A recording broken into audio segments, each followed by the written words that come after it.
तो अपनों के आने की खुशी जितनी ज़्यादा होती है ना, उससे कहीं ज़्यादा उनके जाने का दुःख भी होता है, क्योंकि अपनों से बिछड़ना पड़ता है। बहुत बुरा लगता है जब ये सब चीज़ें होती है ना, कि कोई आए और फिर कुछ दिनों के बाद वो चला जाता है।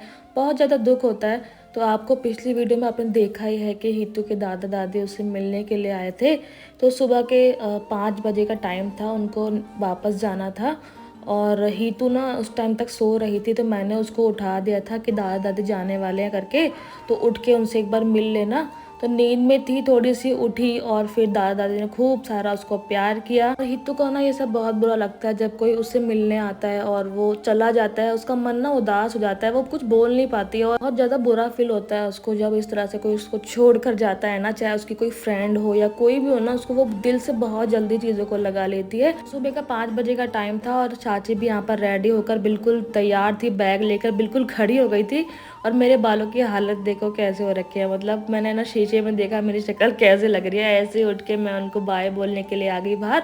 और जाते जाते ना हमेशा ऐसा ही होता है कि सोचोगे ना कि ना रो ना रो ना रो, पर आंसू निकल ही जाते हैं। पता नहीं भगवान ने ये आंसू क्यों बनाए हैं कि इतनी ज़्यादा इमोशंस से भर दिया हम लोगों को। फिर जाते जाते ना चाची ने, दादी ने, हितू की, सब लोगों ने हितू को बहुत सारा प्यार किया। और हितू सबके ना पैर छूने लगी थी, क्योंकि इतनी अकल तो उसमें आ गई है कि वो सबके ना पैर छू लेती है, उसको बोलने की ज़रूरत नहीं पड़ती है। उसके बाद ना मम्मी ना हितू का प्यार करते हुए बहुत ज़्यादा इमोशनल हो गई थी। और लेडीज़ यानी कि वुमेंस के अंदर ना ये चीज़ बहुत ज़्यादा होती है कि हम लोग ना इमोशंस को बिल्कुल भी कंट्रोल नहीं कर पाते हैं।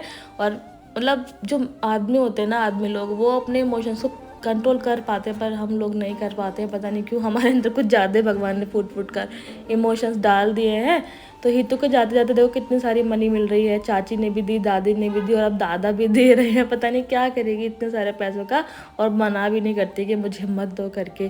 तो बस यही था, क्योंकि उनको दूर जाना होता है ना, और यहाँ से जो गांव की डिस्टेंसिंग है, कम से कम अगर अभी भी निकलेंगे ना सुबह 5 बजे, तो शाम तक ही पहुँचेंगे। तो सुबह अर्ली मॉर्निंग निकलना बहुत ज़्यादा ज़रूरी है। और यहाँ पे मेरे भी आंसू निकलना चालू हो गए थे, और मैंने कैमरे को बैक साइड कर दिया था ताकि किसी को पता ना चले, क्योंकि अच्छा नहीं लगता ना किसी के सामने हमेशा रोना, ये सब चीज़ें। उसके बाद सभी लोग बैठ गए थे गाड़ी में, और गाड़ी बस स्टार्ट होने ही वाली थी। और हितू ना लास्ट टाइम तक भी बाय करती रही। हम दोनों ना काफ़ी देर तक खड़े हो गाड़ी को ही देखते रहे थे कि कब गाड़ी यहाँ से हमारे घर से जाएगी। और हम ना, ऐसा होता है कि जब हम कोई जाता है ना, तो खड़े होकर दूर तक देखते रहते हैं। तो वही वाला सीन हमारे साथ भी हुआ था। पता भी है ना, दादा दादी का प्यार बच्चों के लिए बहुत ज़्यादा होता है।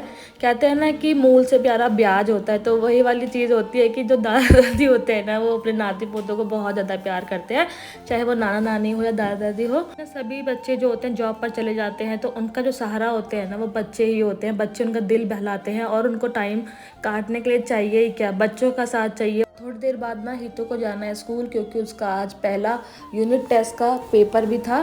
तो बस दादा दादी को उसने बाय बोला, छोड़ा, और उसके बाद मैंने उसको थोड़ा देर सुला दिया था, क्योंकि जल्दी हो गई थी थोड़ा सा। फिर उसके बाद वो पेपर देने चली गई थी।